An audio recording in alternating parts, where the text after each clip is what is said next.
Hi, I'm Jackie Fuller, and this is my third reflection post on New Horizons, specifically kind of looking into emerging issues with the new technologies. So, with some of the resources, like things to read, things to explore, one was a slide deck, and the other one was an article, and then just a couple of others, but it was really like the slide deck that stood out. So, it kind of there's a part of it where it compared like the old way of learning and the new way of learning. So, the first slide talked about how like the new way are learners creating their own knowledge as opposed to just like regurgitating. And I like to draw comparisons. It's like how I retain information like the best. And then I'll be like, it's all connected. But I like to think of it as the differences between bachelor's and master's programs. Bachelor's, for the most part, you just regurgitate it. But master's, it's about absorbing that new knowledge, synthesizing it. I know it's everybody's favorite buzzword. And then just advancing that field. The other slide that stood out was one that said, and again, this is like the new way of learning, was we learn our best when we're actively doing and managing our own learning, which isn't really a new concept. I mean, in a way, duh, we're going to learn, we're going to do like that hyper focus. We're going to learn everything that we can about something that has our interest. And I like to kind of compare that to the reluctant reader who doesn't have the interest and doesn't have the motivation to really read. So, say, for example, they're into manta rays. There are books specifically designed, it's like a high value, low threat type of book. So, it has all of these visuals, pictures with very little text, or at least really simple vocabulary. And that is like designed to try to get that interest in reading, to try to generate that motivation so that they become readers and they develop a love of reading. So with learning, like, yeah, it makes sense. We're going to do our best when it's stuff that we're actually interested in. And that is how we like develop our love of learning. Um, so yeah, there's that. And then, so there's that part. And then also with, so emerging issues, or at least other parts of emerging issues, was large language modules. The running joke is the more we use them, the dumber that they get. But there are the different types. One of the articles talked about localized large language modules, and I believe it did talk about Apple products. So if you have like an Apple phone and you take photos, say your contact, it could be your cousin or your grandma. You have a bunch of photos, it'll kind of start to, do the facial recognition and say like, oh, would you like to see more photos of your dad? Or, an album like, hey, we created this album of your pets. But that doesn't go anywhere. So when it says local, they mean that that is strictly like to your devices, to your account. It does not go into the Apple servers where somebody else can like access it. That just stays like to your devices. And then other large language modules, just kind of like the data security and risks. I don't want to call anybody dumb, but I will. So please excuse me. People will throw in personal information, and it's like you have no idea how long they're going to keep that into. And just earlier this week or last week, there was an app, I think it was called the T app, where users had to submit in photos so they could verify their gender. I believe it was tailored to women. And then they can just vent about anything. Well, they had thousands of users and there was a breach, and all that information was leaked out. And the app, I also believe, said, oh, trust us, we're going to delete this as soon as you're verified. That was a lie. So one of the things that I'm most interested in, and you can look at my strategy and roadmap, is teaching cybersecurity with libraries. That could be through staff members that have experience, IT department, and even volunteers that have knowledge and experience.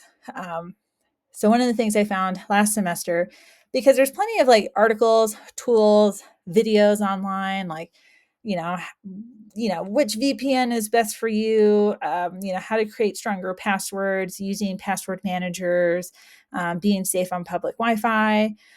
But none of it was really centralized up until I found the personal information or the personal security checklist on GitHub. So again, it's on a previous post on the strategy and roadmap.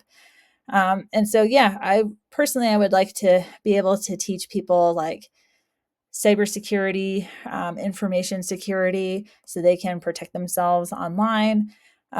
Because with new technology, and it's not even like that new technology, it demands trust. And like people don't really realize it, or at least they don't like question it. So there's kind of like that critical thinking component that just kind of disappears because it's like, it's so easy to use, it just works. And it's like, no, I need you to question it. Like, I don't need you to go tinfoil hat, but I need you to really think about who has this data because it's your data. Like, don't just give it away. This is not about that you're doing shady things online.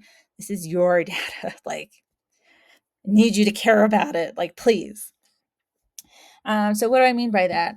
So you have smartphones; those are glued down. Kind of go off on a quick tangent. So there is a uphill battle for the right to repair because technology is just supposed to work, and when it stops working, well, you're just supposed to buy a new one. Even if I had all the money, I'm just like, no, like this thing is only 2, 3 years old. Of course, it's one of those like as soon as the warranty period is over, it breaks. They are designed to break if you didn't know. And it's very frustrating. Story from earlier this year after spring semester, my eyes were like crying. They were like dry. And I was like, my monitor is driving me crazy. I need to buy a new one. So I bought a new one, brought it home, plugged it in, immediately knew what the problem was. There was a wire that was like hitting the fan, and the fan was just loud enough that it was something I couldn't like just ignore and deal with. I couldn't open, like I couldn't even remove the back of the monitor to get to this wire and just move it over. I'm not even shaking this like ultra wide monitor worked either.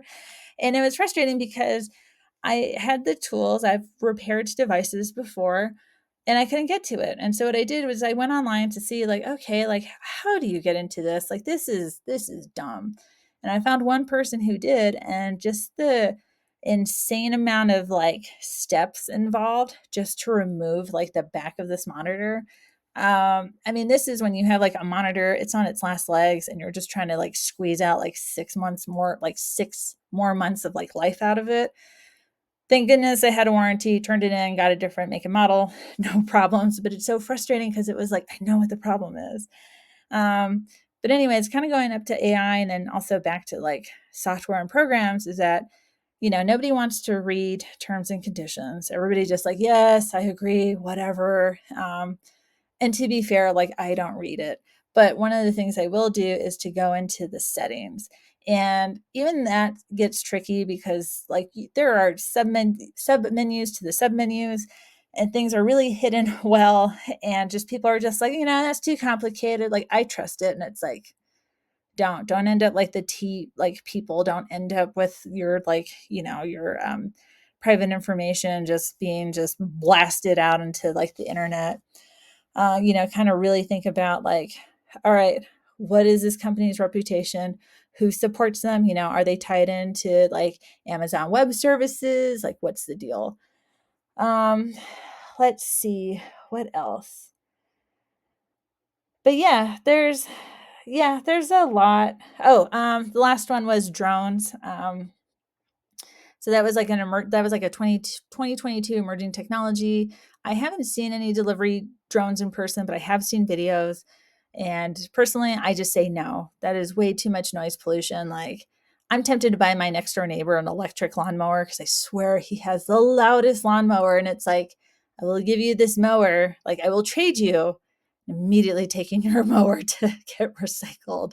Um, if there's ever a delivery drone in my neighborhood, I will probably set a record for building a potato gun, and I am just going to knock that thing out of the sky. Like, absolutely not. Like, I like to enjoy my backyard. I want to hear the birds. There's always so much noise pollution with cars, with interstates, and I'm just like, no, no, no, this has to stop somewhere. So yeah, a couple of emerging issues, but then also, kind of like the best ways that we learn and how we get to kind of move it forward. And yeah, so new horizons, really just, kind of everything within moderation, be aware of that techno lust. But it's not doom and gloom. It's not meant to scare you to where you're like, that's it, I'm done with technology and I'm going off the grid. It's just building that awareness. All right, thank you.